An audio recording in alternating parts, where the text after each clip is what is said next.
अच्छा जी, question one में कह रहा है sodium chloride and magnesium chloride are both ionic compounds. Chlorine and hydrogen are manufactured by the electrolysis of concentrated aqueous sodium chloride.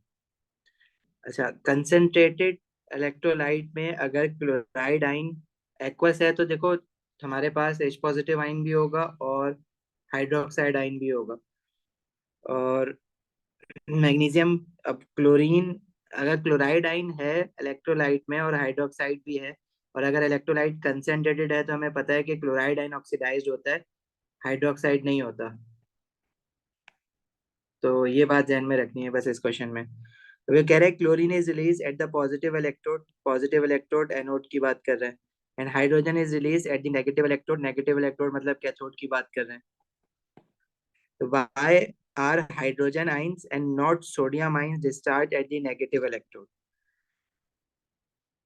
Sodium chloride की electrolysis कर रहे हैं ना, तो सोडियम आइन और हाइड्रोजन आइन में से कौन डिस्चार्ज होगा जो रिएक्टिविटी सीरीज में नीचे होगा. तो रिएक्टिविटी सीरीज में हाइड्रोजन नीचे होता है और सोडियम ऊपर होता है. इस वजह से हाइड्रोजन आइन डिस्चार्ज होगा, सोडियम आइन डिस्चार्ज नहीं होगा. तो इसका आंसर कैसे लिखोगे? Because hydrogen is lower in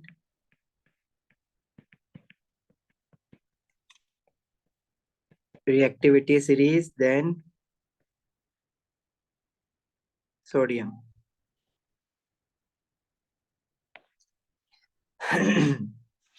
next कह रहा है construct the equation for the reaction eight the negative electrode. Negative electrode पे हाइड्रोजन आइन आके रिड्यूस्ड होंगे, और हाइड्रोजन आइंस की रिडक्शन की इक्वेशन किस तरह से बनाते हैं? H पॉजिटिव आइन जब इलेक्ट्रॉन गेन करता है तो वो हाइड्रोजन गैस बनाता है H2.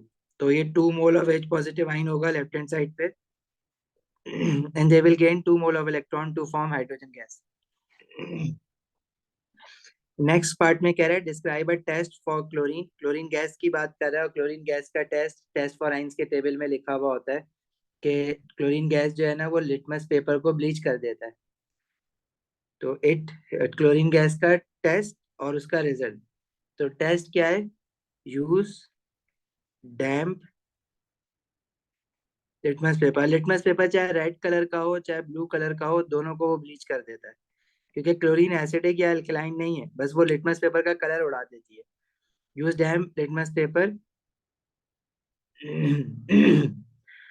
तो क्लोरीन ब्लीचेस. ब्लीचेस मतलब फेड कर देती है, कलर उड़ा देती है. फेड्स भी लिख सकते हो, फेड्स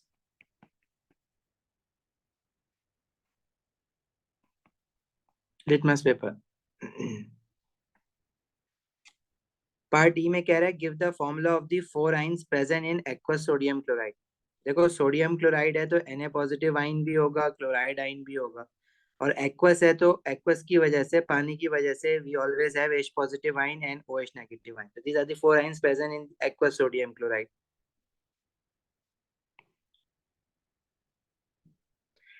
अच्छा, लास्ट पार्ट में, नेक्स्ट पार्ट में कह रहा है suggest why the solution becomes alkaline as the electrolysis proceeds. देखो सोडियम क्लोराइड की जो इलेक्ट्रोलिसिस हो रही है, ये हमारे पास कंसंट्रेटेड सोडियम क्लोराइड जो हमने पार्ट ऊपर देखा था उसमें कंसंट्रेटेड सोडियम क्लोराइड की इलेक्ट्रोलिसिस हो रही थी. तो असल में इन 4 आइंस में से कौन कौन से आइंस निकल जाएंगे इलेक्ट्रोलाइट में से?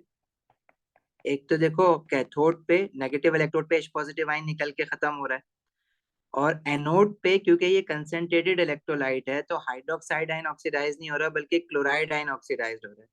तो सोल्यूशन में से H पॉजिटिव आयन जो है वो खत्म होते जा रहे हैं, लेकिन OH नेगेटिव आयन जो है वो रिमेनिंग है सोल्यूशन में. जब H positive ion and OH negative ion की क्वांटिटी इक्वल होती है तो हम कहते हैं कि सोल्यूशन का पीएच न्यूट्रल होता है. लेकिन अभी H पॉजिटिव आयन कम हो रहा है ना, तो रिलेटिवली OH नेगेटिव आयन ज्यादा होंगे. जब OH नेगेटिव आयन ज्यादा होते हैं तो सोल्यूशन का पीएच जो होता है वो अल्कलाइन हो जाता है. तो वो बस यही पूछ रहा था कि एक्सप्लेन कर दो इस बात को कि why the solution becomes alkaline. तो hydrogen ions are removed, that's why. 1 mark के लिए पूछा हुआ है ना, बिकॉज हाइड्रोजन आयंस आर अच्छा 2 मार्क्स के लिए, सॉरी, 2 मार्क्स के लिए तो आपको पूरा एक्सप्लेन करना पड़ेगा कि hydrogen ions are removed. So OH negative ion remains in the electrolyte, मैं लिख देता हूँ उसको, H positive ions are removed as they reduce on cathode and hydroxide ion, the OH negative ions remain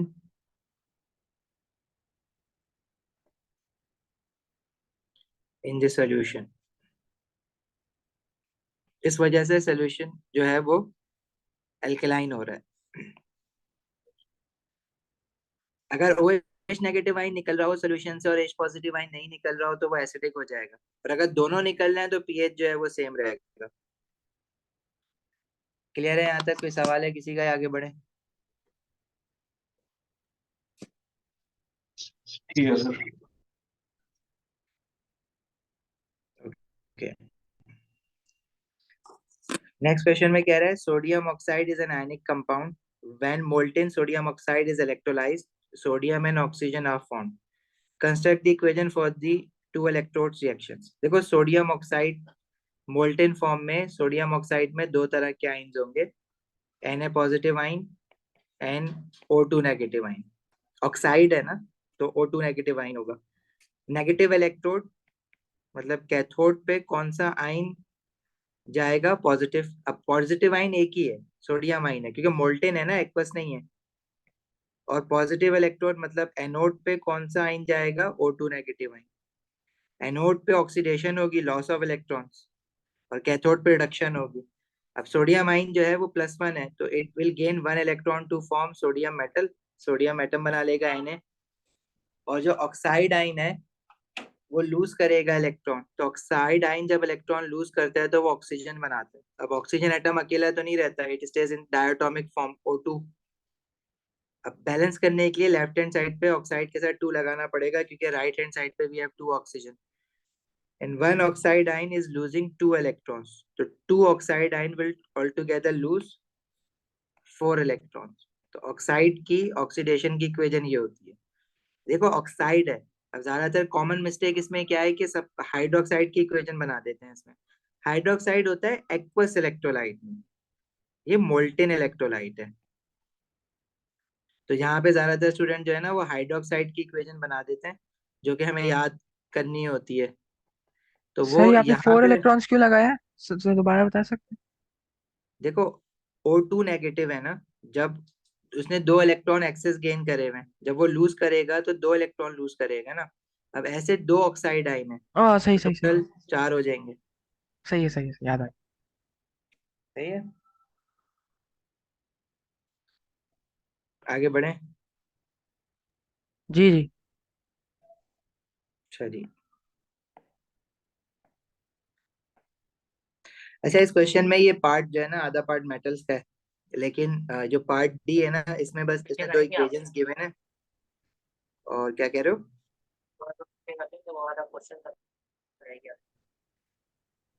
चलो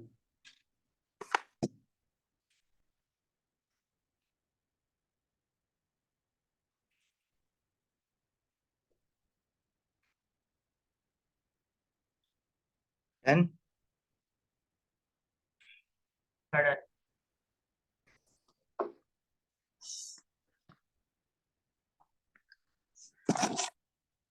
अच्छा पार्ट डी में कह रहा है which reaction is oxidation and which reaction is reduction.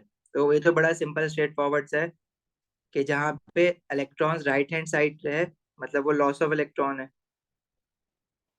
ठीक है, तो एनोड पे हमेशा ऑक्सीडेशन होती है ना, तो रिएक्शन 1 जो है वो ऑक्सीडेशन है और रिएक्शन 2 जो है वो रिडक्शन है। इसका एक्सप्लेन करना है, तो ऑक्सीडेशन लॉस ऑफ इलेक्ट्रॉन है, तो मतलब एनोड पे जो रिएक्शन हो रहा है, anode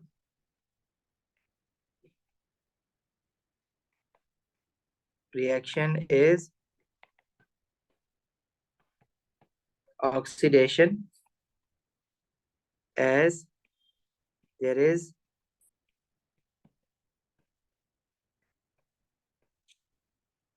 loss of electrons। And cathode,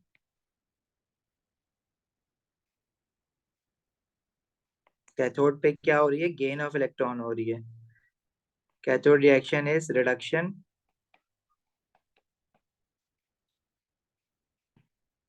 as there is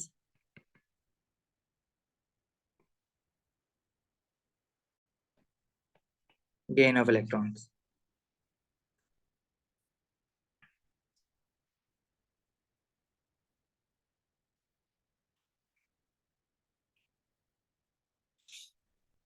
चलें आगे बढ़े। तो क्वेश्चन 4 है, magnesium manufactured by the electrolysis of molten magnesium chloride. Write equation for the two electrode reaction that occur during this electrolysis. अच्छा, molten magnesium chloride है ना, तो molten means कि एक्वस नहीं है, तो दो तरह के आयन्स होंगे, magnesium ion and chloride ion. तो एक इक्वेशन कैथोड की बनेगी जो कि नेगेटिवली चार्ज इलेक्ट्रोड है, उस पे Mg2 पॉजिटिव आयन आएगा। और एक इक्वेशन एनोड की बनेगी which is a positively charge equation, और उस पे कैथोड पे रिडक्शन और मैग्नीशियम एटम। एंड क्लोराइड की ऑक्सीडेशन की इक्वेशन क्या है, chloride will lose electron to form Cl। Non metals होते हैं जैसे हाइड्रोजन है, stays in H2 diatomic form, oxygen O2 होता है। इसी तरह fluorine F I2, nitrogen N2, यही सारे होते हैं बस नॉन मेटल जो कि डायटोमिक फॉर्म में हम पढ़ते हैं। तो क्लोरीन जो है वो Cl2 मोल लगाना पड़ेगा। One chloride ion is losing one electron, तो two chloride ion will lose two electrons.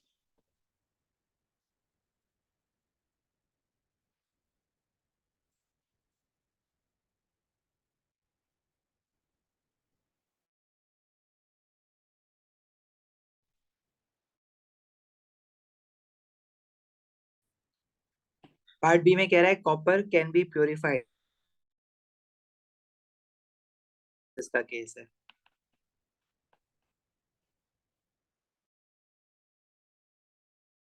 जिसमें एनोड डिसॉल्व होता है।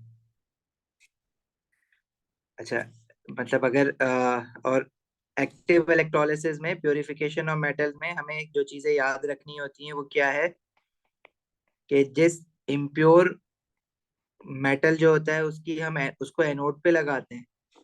जब इम्प्योर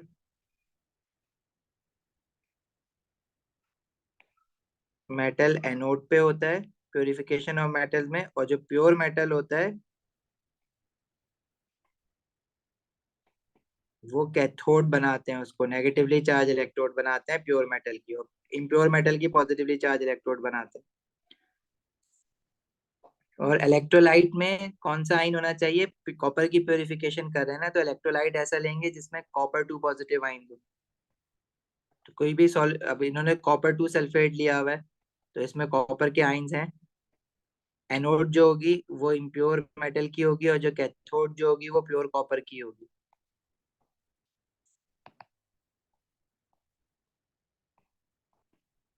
दिस इज एनोड जो इम्प्योर मेटल की है,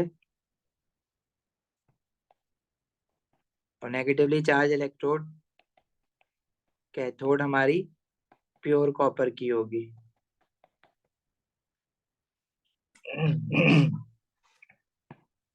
अच्छा, अब इस क्वेश्चन में पूछ रहा है what is used as the anode. तो एनोड किस चीज के लिए हमने, क्वेश्चन का मतलब ये है। तो इम्प्योर मेटल, अब मेटल कौन सा है जिसकी हम इलेक्ट्रोलिसिस करें, दैट इज कॉपर। तो एनोड जो है वो इम्प्योर कॉपर की है, और कैथोड जो होगी वो प्योर कॉपर की होगी। और अगर इसकी इक्वेशन भी पूछता कि एनोड पे इक्वेशन क्या है, पूछा हुआ नहीं है क्वेश्चन में लेकिन मैं करवा रहा हूँ, कि एनोड पे ऑक्सीडेशन होगा कॉपर का, जो प्योर इम्प्योर एनोड में जो कॉपर है वो ऑक्सीडाइज होके कॉपर 2 पॉजिटिव आयन बन के बाहर निकल जाएगा। और कैथोड पे यही कॉपर आइंस रिड्यूस हो रहे होंगे। नेगेटिवली चार्ज इलेक्ट्रोड पे क्या हो रहा होगा, copper 2 positive ion electron gain करके कॉपर एटम बना लेंगे। तो एक्टिव इलेक्ट्रोलिसिस में जो इक्वेशन एनोड की होती है उसको उल्टा करके लिख दो, कैथोड की बन जाती है। राइट।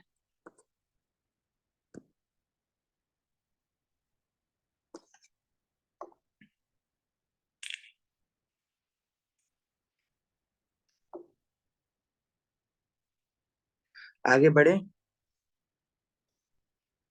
सर ये मैं नोट डाउन कर जी लूँ। जी कर लो फिर बता देना।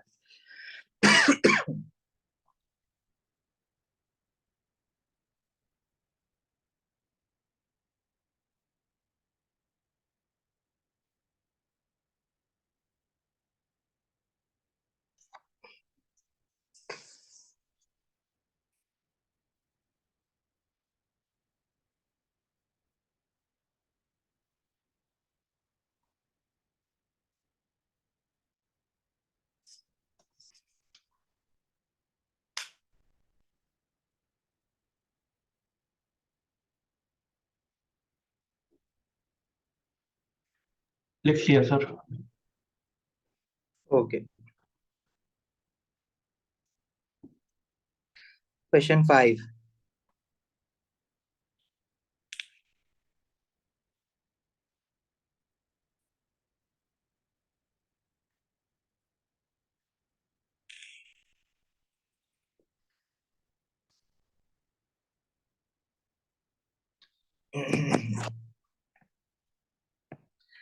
Only liquids that contain moving ions can be electrolyzed. Free moving ions होते हैं तो वही सॉल्यूशन एज अ इलेक्ट्रोलाइट काम कर सकते हैं। These liquids are called electrolytes. Complete the following table which show the products formed when some liquids are electrolyzed using inert graphite electrodes. अच्छा, answer बताते जाना। इलेक्ट्रोलाइट लिया हुआ है कॉपर टू सल्फेट, सारे इनर्ट इलेक्ट्रोलिसिस हैं क्योंकि ग्रेफाइट इलेक्ट्रोड यूज किया हुआ है ना, तो all of these are inert electrolysis. Aqueous copper two sulphate में we have 4 types of ion, copper two positive ion, H positive ion, hydroxide ion and sulphate ion. तो positive electrode जो anode है जिस पर ऑक्सीडेशन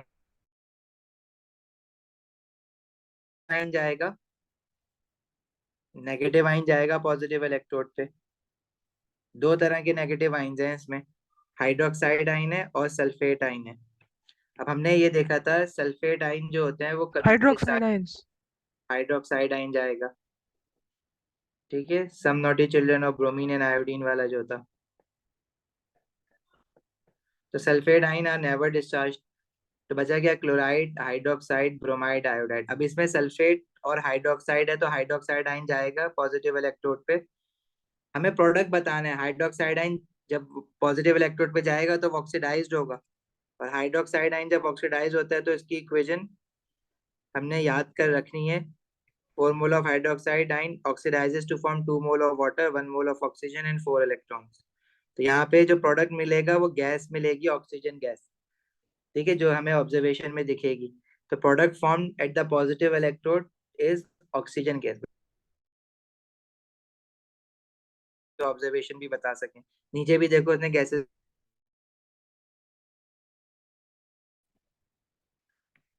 पॉजिटिव इलेक्ट्रोड पे। और negative electrode पे कौन से आइन जाएंगे, नेगेटिव इलेक्ट्रोड पे कॉपर आइन जाएगा और H पॉजिटिव आइन जाएगा। अब इनमें से कौन सा नेगेटिव इलेक्ट्रोड पे जाके रिड्यूस्ड होगा वो रिएक्टिविटी सीरीज से पता लगेगा। जो रिएक्टिविटी कॉपर। सीरीज में नीचे होता है वो रिड्यूस्ड होगा। कॉपर जाएगा। यस। तो हाइड्रोजन और लेड, कॉपर में से रिएक्टिविटी सीरीज में नीचे जो होता है वो कॉपर होता है।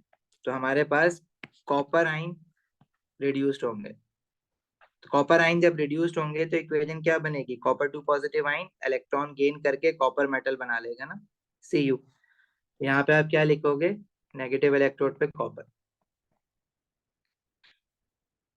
अच्छा, सेकंड रो जो है वो कंसंट्रेटेड एक्वस सोडियम क्लोराइड, वो उसने खुद ही फिल कर दिया है तो वो हमें नहीं करना। मोल्टेन लेड टू ब्रोमाइड में दो तरह के आयंस हैं, Pb2 positive and Br negative. इसमें बता दो जल्दी से, नेगेटिव इलेक्ट्रोड पे क्या मिलेगा और पॉजिटिव इलेक्ट्रोड पे क्या मिलेगा। पॉजिटिव इलेक्ट्रोड पे तो ब्रोमाइड आइन चला जाएगा, पॉजिटिव इलेक्ट्रोड में जाएगा जी, और नेगेटिव में जाएगा ये PP two Pp2 plus. Positive. अच्छा, ब्रोमाइड आइन जब पॉजिटिव इलेक्ट्रोड पे ऑक्सीडाइज्ड होगा तो वो क्या, कौन सी गैस देगा? Br2। ब्रो Br2 या ब्रोमीन गैस। और lead two positive ion negative electrode पे रिड्यूस्ड होगा तो वो लेड पीबी मेटल बना लेगा, जी। पीबी या लेड। अच्छा, मैं सिंबल क्यों नहीं लिख रहा, मैं नाम क्यों लिख रहा हूँ पूरे, क्योंकि उसने जो खुद ही रो फिल करके दी है उसने, देखो ना पूरे नाम लिखे हुए हैं, तो मैं फॉलो कर रहा हूँ जो उसने लिखा है, उस तरह से लिखने की कोशिश कर रहा what if I don't write, what if मैं अगर पीबी लिख दूं या मतलब लाइक सिंबल्स लिख दूं, भूल जाऊं, तो मार्क्स नहीं मिलेंगे क्या? हूँ। नहीं, it will be except. Okay. अच्छा, part B is saying when concentrated aqueous sodium chloride is electrolyzed, chlorine is formed at the positive electrode, concentrated है ना इसलिए, and hydrogen at the negative electrode, sodium से तो नीचे होता है ना hydrogen. Construct the ionic equation two show the formation of chlorine eight the positive electrode. Chlorine chloride ion की वजह से बन रही है ना, तो यही इक्वेशन आ रही है बार बार, देखो यही चलता रहता है बस इलेक्ट्रोलिसिस में, क्लोराइड आयन हो जाएगा और हाइड्रोजन आयन जो है वो कैथोड पे जाके रिड्यूस हो जाएगा, तो उसकी इक्वेशन अगर बनाना नहीं आई है अब तक तो याद हो गई होगी। क्लोराइड की 2Cl नेगेटिव, Cl2 और 2 इलेक्ट्रॉन है, और हाइड्रोजन की 2H पॉजिटिव प्लस 2 इलेक्ट्रॉन फिर H2।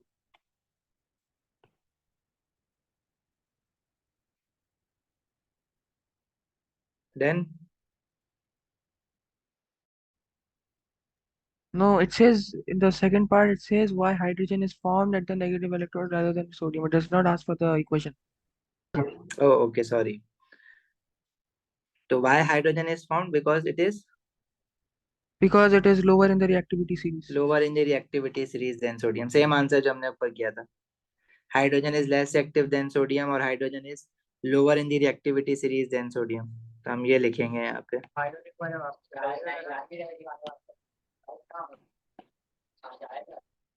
वैद क्या कह रहे हो?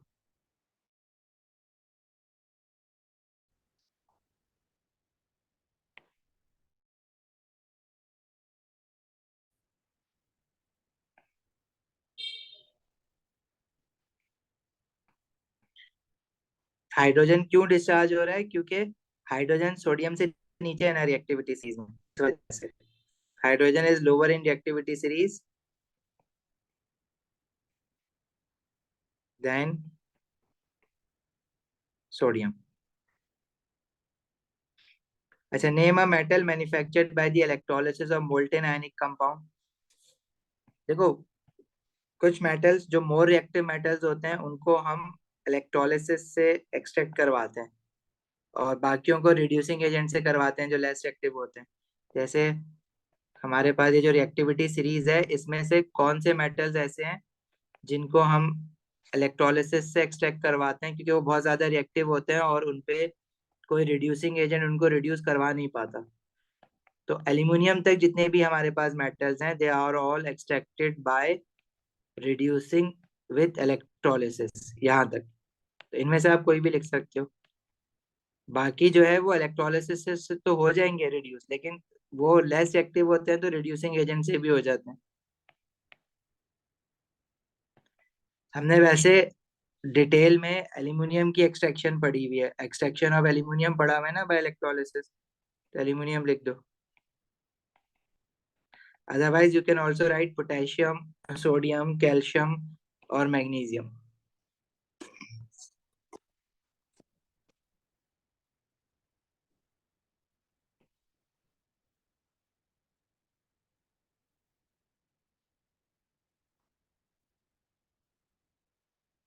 चलें आगे। क्वेश्चन 6 आप लोग खुद करना, सेम है, होमवर्क में छोड़ो। क्वेश्चन 7। अच्छा, क्वेश्चन 7 में कुछ भी क्वेश्चन नहीं है, बस इलेक्ट्रोलिटिक सेल दिया हुआ है उसने एक्वस सोडियम हाइड्रोक्साइड का। बस उन्होंने इक्वेशन पूछी हुई है, हाइड्रोक्साइड आयन की इक्वेशन है वो कंप्लीट करनी है। तो हाइड्रोक्साइड आयन की इक्वेशन तो याद की हुई है ना सबने, 4OH नेगेटिव है, O2 2 वाटर और 4 इलेक्ट्रॉन। वैसे अगर मैं इस इलेक्ट्रोलिटिक सेल को देखूं तो ये एक्वस सोडियम हाइड्रोक्साइड इलेक्ट्रोलाइट लिया हुआ है, तो इसमें हमारे पास कौन कौन से आयन्स होंगे? सोडियम आइन, OH नेगेटिव आइन, और वाटर की वजह से H पॉजिटिव आइन और OH नेगेटिव आइन। तो इसके कैथोड यानी नेगेटिवली चार्ज इलेक्ट्रोड की इक्वेशन क्या होगी और पॉजिटिवली चार्ज इलेक्ट्रोड की इक्वेशन क्या होगी। यह भी इनर्ट इलेक्ट्रोलिसिस है। तो इसमें कैथोड पे तो दो तरह के आयन्स है ना, Na पॉजिटिव आयन और H पॉजिटिव आयन, लेकिन इसमें हाइड्रोजन रिड्यूस्ड होगा because it is lower in the reactivity series, sodium नहीं होगा। तो नेगेटिवली चार्ज इलेक्ट्रोड पे हाइड्रोजन गैस बनेगी, और एनोड पे तो एक ही तरह का आयन है, नेगेटिव आयन तो सिर्फ हाइड्रोक्साइड ही है ना। तो उसकी इक्वेशन वो नीचे भी पूछी हुई है, इसकी इक्वेशन।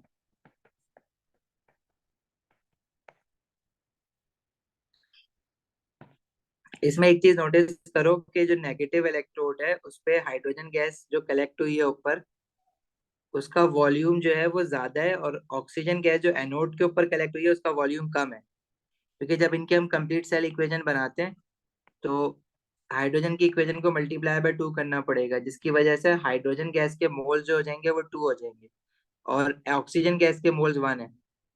तो हाइड्रोजन और ऑक्सीजन में जो है ना वो 2:1 का रेशियो है।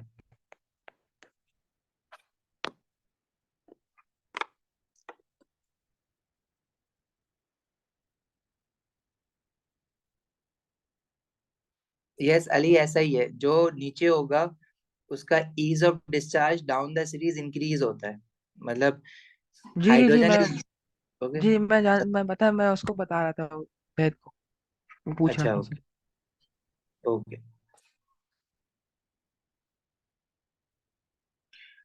क्वेश्चन 8 में आपको ना इलेक्ट्रोलाइटिक सेल बनाना है। A student electrolysed in aqua solution of potassium bromide using carbon electrodes. Okay, draw label diagram of a suitable apparatus that can be used for this electrolysis। तो electrolysis के लिए हम एक electrolytic cell बनाते हैं,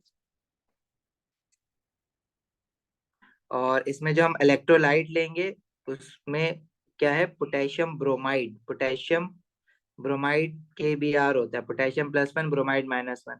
तो और एक्वस पोटेशियम ब्रोमाइड लेना है। इसमें अब इनर्ट इलेक्ट्रोलिसिस कर रहे हैं तो ग्रेफाइट के इलेक्ट्रोड डाल लेंगे। One electrode would be connected to the positive terminal, the other would be connected to the negative terminal of a battery. सही है, तो पॉजिटिव वाली इलेक्ट्रोड एनोड हो जाएगी। लेबलिंग कर देना, जब भी डायग्राम बनाने के लिए कहे तो लेबलिंग जरूर करा करो। Negatively charge electrode is cathode.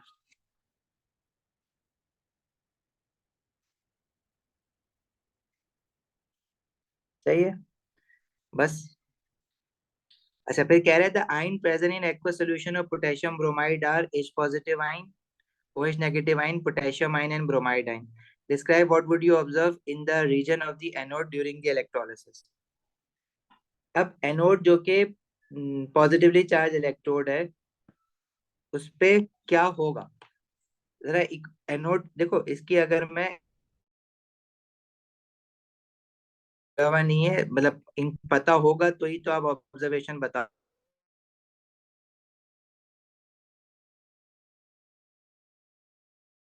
और bromide ion, H positive ion. तो कैथोड पे नेगेटिवली चार्ज इलेक्ट्रोड पे कौन सा आयन डिस्चार्ज होगा, पोटेशियम या हाइड्रोजन। हाइड्रोजन। हाइड्रोजन। क्यों, क्योंकि hydrogen lower in reactivity series है। व्हाट अबाउट एनोड, एनोड पे कौन सा आयन डिस्चार्ज होगा। OH, नहीं सॉरी, बाय Br Br OH। Br। देखो रिएक्टिव एनाइन की जो रिएक्टिविटी सीरीज है उसमें भी ease of discharge down the series decrease होता है। हम्म। तो Br नीचे है ना हाइड्रोक्साइड से, तो Br होगा, जी हाइड्रोक्साइड नहीं होगा। Br नेगेटिव ब्रोमाइड आयन, जैसे क्लोराइड आयन ऑक्सीडाइज होता है वैसे ब्रोमाइड आयन भी होगा, ये बना लेगा Br2 and 2 electron। The 2 mole of bromide ion will oxidize to form bromine and 2 mole of electron। तो ये इक्वेशन नहीं पूछी हुई थी उसने, उसने पूछा था describe what would you observe in the region of the anode. तो एनोड पे जो है ना वो इलेक्ट्रॉन लॉस। ब्रोमीन, मतलब ऑब्जर्व क्या करोगे, ब्रोमीन गैस बन रही है ना एनोड पे। अब हम ये नहीं ब्रोमीन लिख गैस सकते बन रही इलेक्ट्रॉन है। लॉस हो रहा। देखो ऑब्जर्व का ऑब्जर्वेशन हम अलग से लिखते थे ना इलेक्ट्रोलिसिस की। तो ऑब्जर्वेशन दिखेगा क्या तुम्हें, इलेक्ट्रॉन लॉस होते हुए तो नहीं दिख रहे ना, दिख क्या रहा है ऑब्जर्व का अच्छा मतलब। अच्छा। तो ब्रोमीन जो है ना उसके ब्राउन कलर के फ्यूम्स बनते हैं, ब्राउन गैस है ना, रेड ब्राउन या ब्राउन डार्क ब्राउन तो आप देखो कुछ ब्रोमीन गैस जो है ना वो तो निकल के बाहर आ जाएगी, और कुछ ब्रोमीन गैस जो है वो क्योंकि इलेक्ट्रोलाइट में पानी ही तो है ना, तो पानी में डिसॉल्व हो जाएगी। तो आप दोनों चीजें लिख सकते हो कि मतलब जो एनोड के आसपास लिक्विड है ना, या तो वो ब्राउन हो जाएगा या आपको कुछ ब्राउन फ्यूम्स बाहर निकलते हुए दिख रहे होंगे। तो यू कैन राइट के liquid near anode turns brown, or you can also write brown fumes are seen. Brown fumes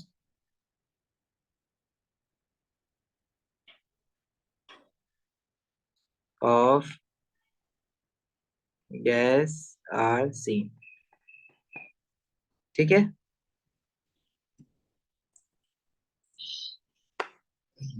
हाँ, ऑरेंज कलर ऑफ सोल्यूशन भी लिख सकते हैं नियर एनोड, क्योंकि ब्रोमीन जब पानी में डिसॉल्व होती है तो वो मतलब डार्क ब्राउन या ऑरेंज शेड कलर दे रही हो। तो you can all right brown और ऑरेंज, बोथ आर एक्सेप्टेबल। ठीक है, ब्राउन की जगह ऑरेंज भी लिख सकते हैं। हमारी बात वापस बताएंगे बीआर पे। बीआर क्योंकि एनाइन की रिएक्टिविटी सीरीज में नीचे है ना हाइड्रोक्साइड आयन से, इसलिए बीआर ब्रोमाइड आयन जो है ऑक्सीडाइज्ड होगा।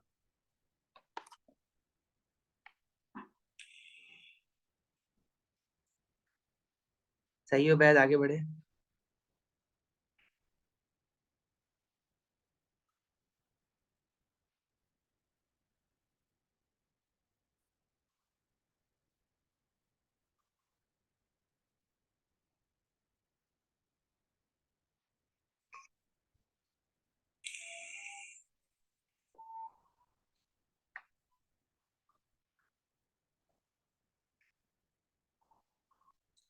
अच्छा, आगे कह रहा फिर वही वाला है सवाल आ गया, मैंने किया था।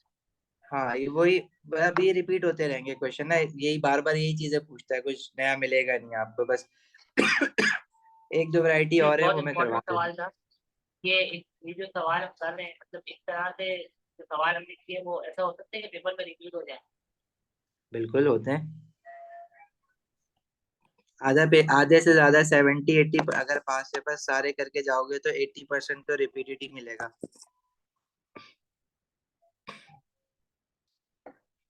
अच्छा, इसमें कह रहे हैं at the cathode hydrogen gas is given और describe a test of hydrogen gas. तो हाइड्रोजन गैस जो है ना वो पॉप साउंड प्रोड्यूस करता है with a lighted splint. Test क्या करेंगे, लाइटेड स्प्लिंट को हम ना जहां से भी हाइड्रोजन गैस प्रोड्यूस हो रही है उसके करीब लेके जाएंगे। तो lighted splint is brought near the gas, और रिजल्ट क्या आएगा, pop sound. Pop sound is produced. Write an equation for the reaction at cathode. तो इक्वेशन हाइड्रोजन आयन की आई होप याद हो गई होगी अब तक तो। Why potassium not discharge at the cathode? Because potassium is higher in the reactivity series than hydrogen. Yeah, hydrogen is lower in the reactivity series than hydrogen.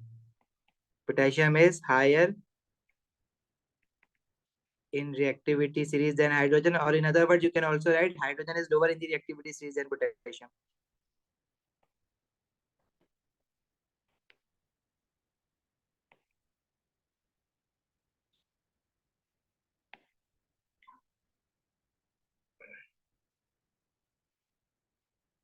चलें आगे।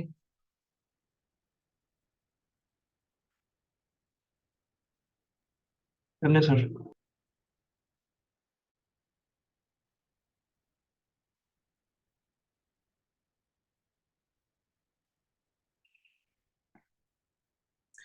तो क्वेश्चन 9 कर लेना खुद ही, क्वेश्चन 10 भी आसान है, इक्वेशन बस पूरी करनी है।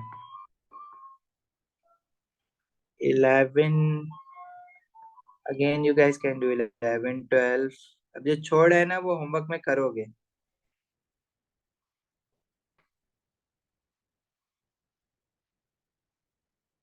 क्वेश्चन 15 करते हैं जरा, ये थोड़ा डिफरेंट है, ये टेबल दिया हुआ है ना इसमें।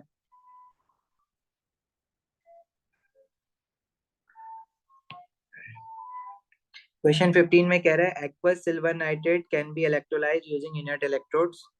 Solid silver is formed on the cathode. The table shows how the mass of silver formed is affected by 4 factors. अच्छा, अब देखो टेम्परेचर दिया हुआ है फर्स्ट कॉलम में 25 30 25 25 25। ड्यूरेशन ऑफ इलेक्ट्रोलिसिस, कितने टाइम के लिए इलेक्ट्रोलिसिस की है, कितने current pass through the solution, जो बैटरी लगाई है हमने उससे इलेक्ट्रॉन आते हैं ना, करंट पास होता है। कंसेंट्रेशन ऑफ सॉल्यूशन क्या थी, और मास ऑफ सिल्वर। देखो सिल्वर नाइट्रेट की जब हम इलेक्ट्रोलिसिस करेंगे तो इस, अच्छा ये एक्वस सिल्वर नाइट्रेट है, तो इसमें जो आइंस होंगे वो कितनी तरह के आइंस होंगे, सिल्वर आइन होगा एक तो, और नाइट्रेट आइन होगा। अब वो एक्वस है तो एक्वस सोल्यूशन की वजह से H पॉजिटिव आइन होगा और OH नेगेटिव आइन होगा। तो पहले वो कह रहे हैं construct the equation for the reaction which occurs at the cathode. अब कैथोड पे जो कि नेगेटिवली चार्ज इलेक्ट्रोड है उस पे दो तरह के आइंस आएंगे, सिल्वर आइन और H पॉजिटिव आइन। तो सिल्वर आइन रिड्यूस्ड होगा because it is lower in the reactivity series than hydrogen. तो सिल्वर +1 आइन होता है, वो इलेक्ट्रॉन गेन करके सिल्वर मेटल बना लेगा। सिल्वर के बारे में याद रखना, सिल्वर +1 आइन ही होता है।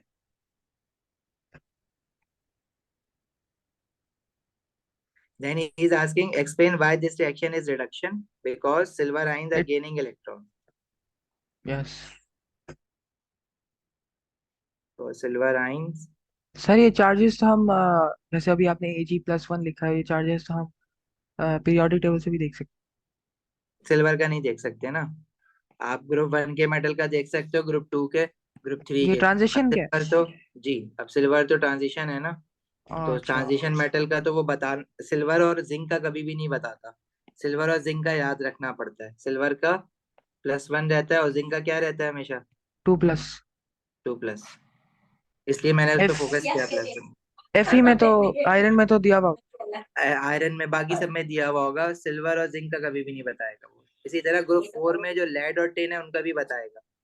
बस बाकी सबका तो प्लस भी होता है ना, ट्रांजिशन मेटल वगैरह। नहीं, डिपेंड करता है, +2 तो नहीं होता, चेंज होता रहता है, वो बताएगा क्वेश्चन में।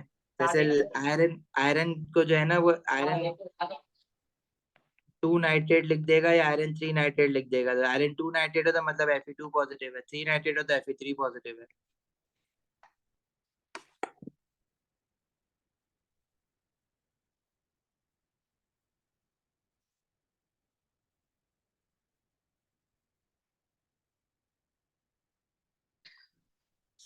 सही है। अच्छा, आगे अभी जो क्वेश्चन चल रहा है इसमें देखते हैं क्या कह रहे हैं। अभी टेबल जो है ना,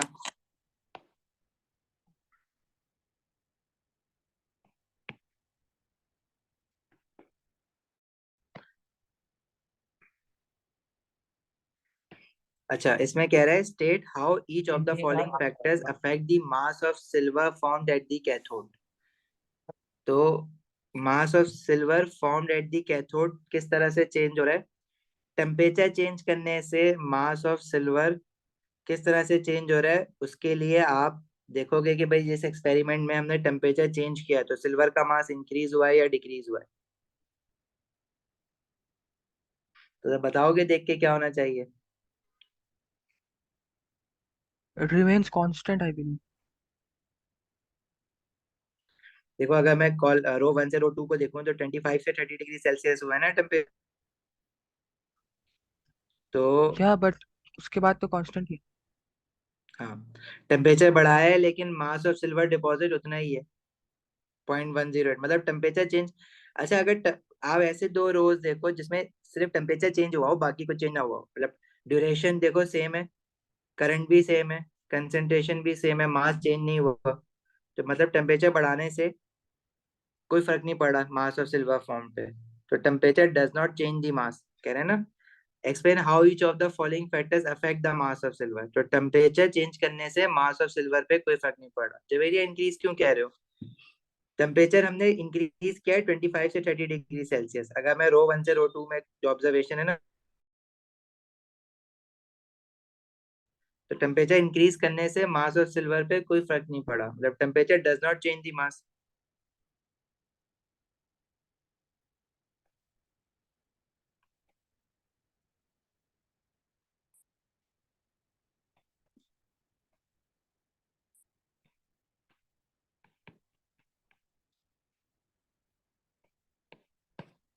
समझ आई बात? अच्छा ठीक है। Duration of electrolysis. अब ड्यूरेशन ऑफ इलेक्ट्रोलिसिस चेक करने के लिए हमें ऐसी दो रो सेलेक्ट करनी पड़ेंगी जिसमें क्या कहते हैं, सिर्फ ड्यूरेशन चेंज हो रही हो, बाकी सारी चीजें कांस्टेंट हो।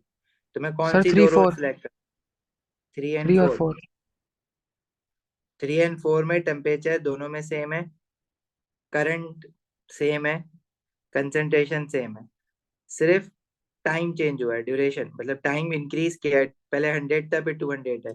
तो मास क्या हुआ है, 0.108 से इंक्रीज। 0.216, तो मास इंक्रीज हुआ है।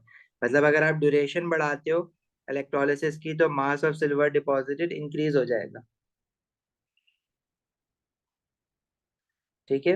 अच्छा, कितना हमने टाइम जो है वो 200 किया, डबल किया है ना, तो मास ऑफ सिल्वर क्या हुआ है, कितना इंक्रीज हुआ है, 0.108 से 0.216। मतलब अगर मैं 0.108 को मल्टीप्लाई बाय 2 करूं तो वो 0.216 बन जाएगा। मतलब डबल करा है टाइम, तो मास भी डबल हो गया, प्रोपोर्शनल हुआ ना एक तरह से, doubling the time doubles the mass,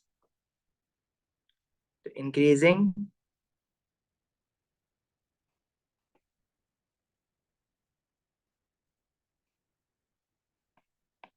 duration by 2 times doubles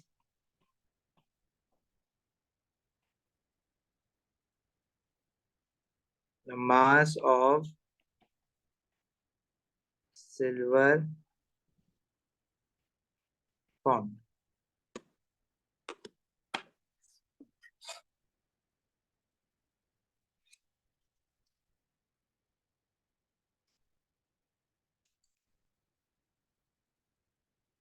clear है बात यहाँ तक?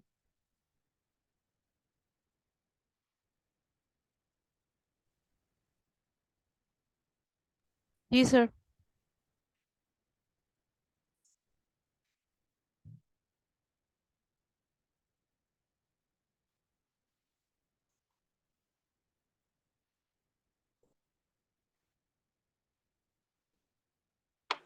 आगे बढ़े। जी। Okay. आगे कह रहा है करंट यूज्ड।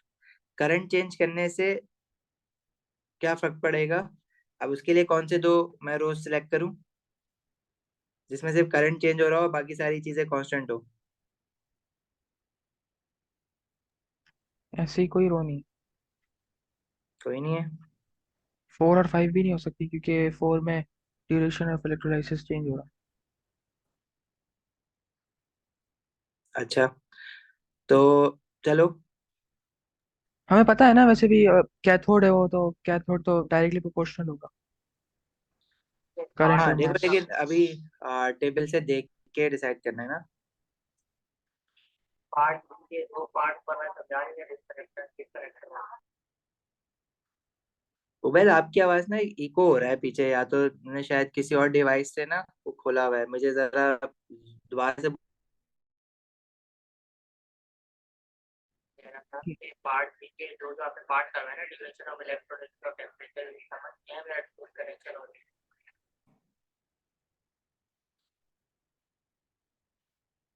यार क्या कह रहे हैं ये?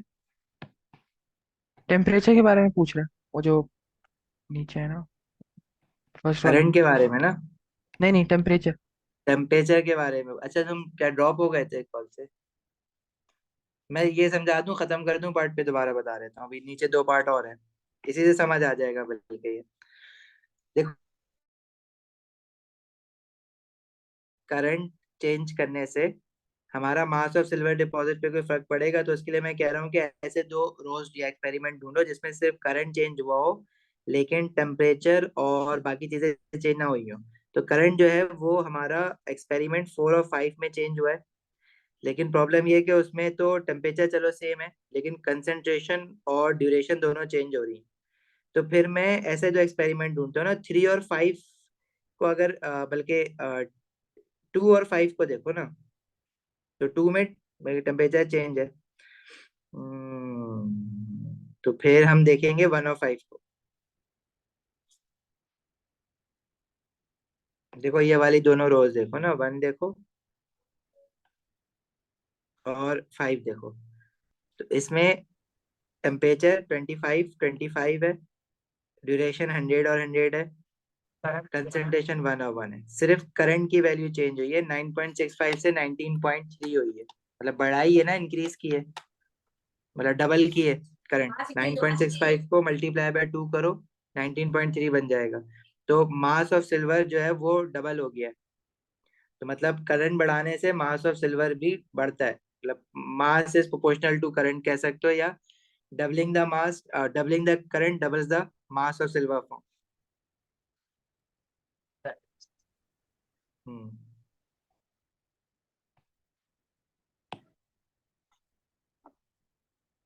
Current mass of silver formed is proportional to current.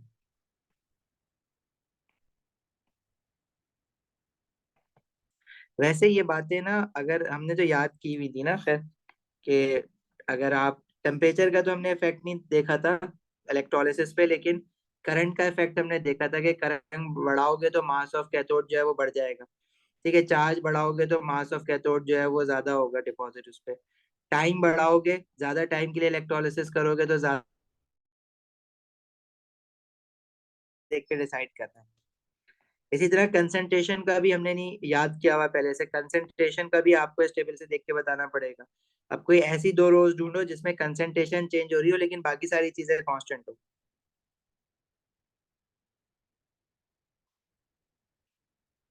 देखो ये दोनों ले लो, 1 और 3। 1 और 3 में टेम्परेचर दोनों में 25 है, ड्यूरेशन 100 है, करंट जो है वो 9.65 है। कंसंट्रेशन 1 से क्या हो गई है, 0.5। तब कंसंट्रेशन कम की है, लेकिन मास पहले भी वही था अभी भी वही है, 0.108, 0.108। मतलब कंसंट्रेशन चेंज करने से there is no effect on the mass of silver form.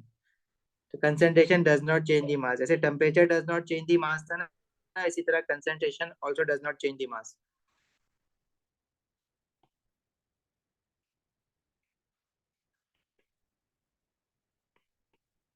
concentration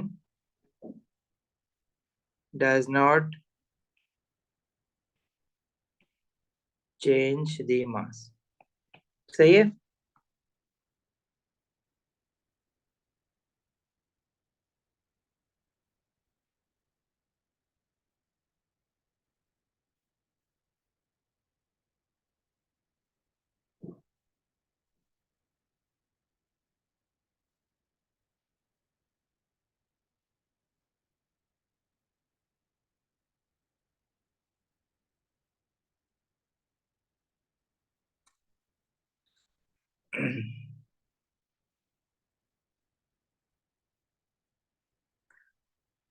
देखो टेम्परेचर का बैड, टेम्परेचर का और किसका, ड्यूरेशन का। आप जैसे हमने करंट का और कंसंट्रेशन का देखा है, वैसे टेम्परेचर और ड्यूरेशन का भी देखा था। तो टेम्परेचर चेंज करने से हमने देखा था कि मास पे कोई फर्क नहीं पड़ा, और ड्यूरेशन चेंज करने से ड्यूरेशन बढ़ा रहे थे तो मास और सिल्वर डिपॉजिटेड बढ़ रहा था। सही है, जैसे ड्यूरेशन देखने के लिए हमने ये रो 4 और नहीं बल्कि रो 3 और रो 5 को देखा था। नहीं, रो 3 और रो 5 भी नहीं देखी थी हमने। ऐसी दो रोज ढूंढनी थी जिसमें भाई बाकी सारी चीजें सेम हो लेकिन सिर्फ ड्यूरेशन चेंज हो रही हो। ये जैसे हमने कि देखी पार्ट 1 और 2 में थी, जो है 2 और 5 टेम्परेचर चेंज देखी सर हुआ था, हमने थी, 3 और 4 देखी थी, 3 और 4। 3 और 4 देखी थी ना। ओके। और सर 1 और 2 भी देखें तो उसमें टेम्परेचर का चेंज है, बाकी उसके मास में कोई इफेक्ट नहीं पड़ेगा। हाँ वही ना, तो टेम्परेचर चेंज करने से, टेम्परेचर के लिए हमने 1 और 2 देखी थी, तो टेम्परेचर सही। चेंज करने से मास पे कोई फर्क नहीं पड़ा, तो ऐसे ही किए हैं सारे चारों। अच्छा एक क्वेश्चन ना, फ्यूल सेल का क्वेश्चन लास्ट टाइम पे हम ढूंढ रहे थे। अच्छा ये वाला क्वेश्चन जरा खुद करना होमवर्क में। क्या क्वेश्चन 17। बाकी सिंपल सेल्स के जो क्वेश्चन है ना वो तो आप छोड़ देना, फ्यूल सेल का क्वेश्चन बस करना है, सिंपल सेल का जो टॉपिक है ना उसमें बस फ्यूल सेल्स के क्वेश्चंस करना और बाकी छोड़ देना। तो मैं एक फ्यूल सेल का क्वेश्चन मैं दिखा देता हूँ। नेक्स्ट क्लास में करवाएंगे। सर एक क्वेश्चन है, आपको आवाज आ रही है? जी जी जी आ रही है। एक्टिव इलेक्ट्रोलिसिस अगर आप एक दफा और एक्सप्लेन कर दें। एक्टिव इलेक्ट्रोलिसिस जी, और ये के डिफरेंस क्या वो है प्योरिफिकेशन ऑफ मेटल्स। कॉन्सेंट्रेटेड, जी, और कॉन्सेंट्रेटेड सॉल्यूशन में और एक्विस सॉल्यूशन का फर्क क्या है?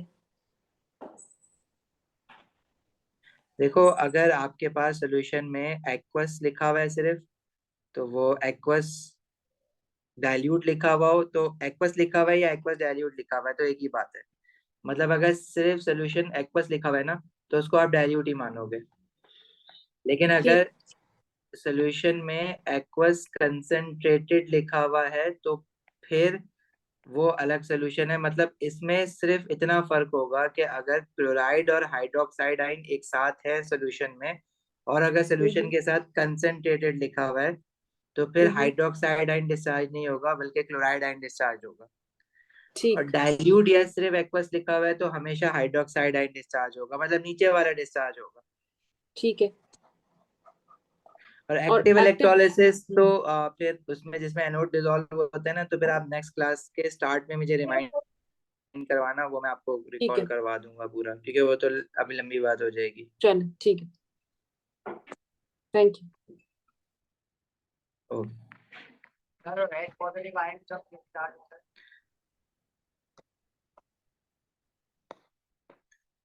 ओके थोड़ा जोर से बोलो। ये एच पॉजिटिव आयन जो आपने बताया था कि डिस्चार्ज होता है एच पॉजिटिव, तो वो कैसे होता है?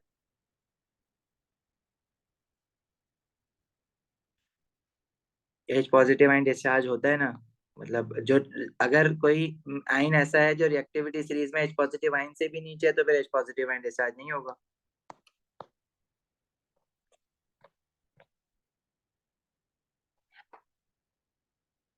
यही पूछ रहे हो? अच्छा बाकी क्वेश्चन ना खुद अटेम्प्ट करना, तो उसके बाद नेक्स्ट क्लास में अगर कोई क्वेरी हो तो वो डिस्कस कर लेना, अदरवाइज फिर हम ना नेक्स्ट चैप्टर पे मूव करेंगे। पॉजिटिव से अगर कोई ऊपर हो तब फिर एच पॉजिटिव से